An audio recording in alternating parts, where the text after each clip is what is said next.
সন্ধ্যা নেমে এসেছে। ঘড়ির কাঁটা জানান দিচ্ছে 7:30। রিফাত ল্যাপটপ বন্ধ করে কফি মগে চুমুক দিল। আজ অফিসের কাজটা শেষ করতেই এত রাত হয়ে গেল। বাইরে ঝিরঝির বৃষ্টি পড়ছে, সাথে কনকনে বাতাস। রিফাত সিদ্ধান্ত নিল আজ আর রান্না করবে না, বাইরে থেকে কিছু অর্ডার করবে। কিন্তু তার ফ্ল্যাটের কাছাকাছি কোনো ভালো রেস্টুরেন্ট খোলা নেই, যার কারণে তাকে একটু দূরে যেতে হবে। ছাতার রেইনকোটটা পরে সে বেরিয়ে পড়ল। রাস্তাঘাট প্রায় জনশূন্য।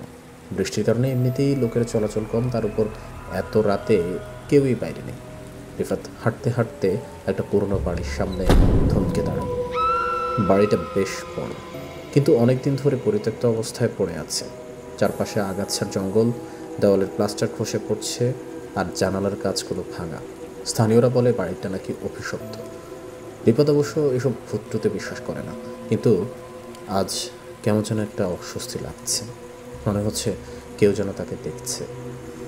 হঠাৎ করেই বাড়ির দোতলায় একটা ভাঙা জানালা থেকে একটু আলো দেখা গেল। রিফাত অবাক হলো, এই বাড়িতে তো কেউ থাকে না, তাহলে আলো এলো থেকে? কৌতূহলবশত সে গেটের তালা ভাঙা দেখে ভেতরে ঢুকলো। উঠোনে ঢুকেই তার গা ছমছম করে উঠল। বাতাসে পচা পাতার গন্ধ আর কেমন যেন একটা ঠান্ডা অনুভব করছে। রিফাত টর্চ বের করে চারপাশ দেখতে লাগলো। ওটা তার মনে হলো কেউ যেন তার পেছনে দাঁড়িয়ে আছে। সে দ্রুত পেছনে ফিরল, কিন্তু কাউকেই দেখতে পেল না। বুকটা ধড়ফড় করে উঠল। সাহস করে রিফাত বাড়ির মূল দরজার দিকে এগিয়ে গেল। দরজাটা সামান্য খোলা, ভেতরে ঢুকতেই একটা তীব্র দুর্গন্ধ নাকে এলো। ঘরের আসবাবপত্র সব ধুলোর আস্তরণে থাকা। মনে হচ্ছে শত শত বছর ধরে কেউ এই ঘরে পা রাখেনি। রিফাত টর্চের আলো ফেলে সামনে এগোতে লাগলো। প্রতিটি পদক্ষেপে মেঝে থেকে অদ্ভুত এক চিড়চিড় শব্দ হচ্ছে। হঠাৎ সে শুনতে পেল একটা মৃদু ফিসফিস শব্দ। মনে হচ্ছে কেউ তার নাম ধরে ডাকছে, রিফাত, রিফাত। রিফাত জমে গেল। এই নির্জন বাড়িতে তার নাম ধরে কে ডাকছে? তার শরীর অবশ হয়ে আসছে। সে দ্রুত টর্চের আলো ঘরের কোণে ফেলল। সেখানে একটা পুরনো পালঙ্কের ওপর সাদা কাপড়ে ঢাকা একটা আকৃতি দেখতে পেল। রিফাত আরও কাছে গেল। সাদা কাপড় সরাতেই তার চোখ কপালে উঠল।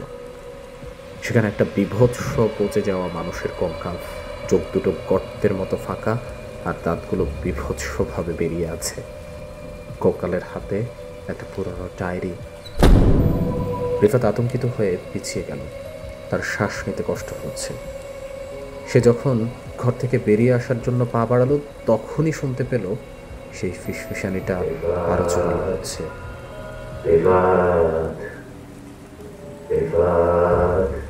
রিফাত দেখলো কঙ্কালটা ধীরে ধীরে তার দিকে উঠে আসছে। তার ফাঁকা চোখ দুটোর থেকে যেন লাল আলো ঠিকরে বের হচ্ছে। রিফাত সর্বশক্তি দিয়ে দৌড়ে বাইরে চলে এলো। বৃষ্টির মধ্যেই সে উন্মাদের মতো ছুটতে লাগলো।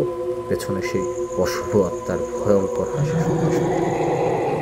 সে রাতের পর থেকে রিফাত আর কখনো রাতে একা বাইরে যায় না।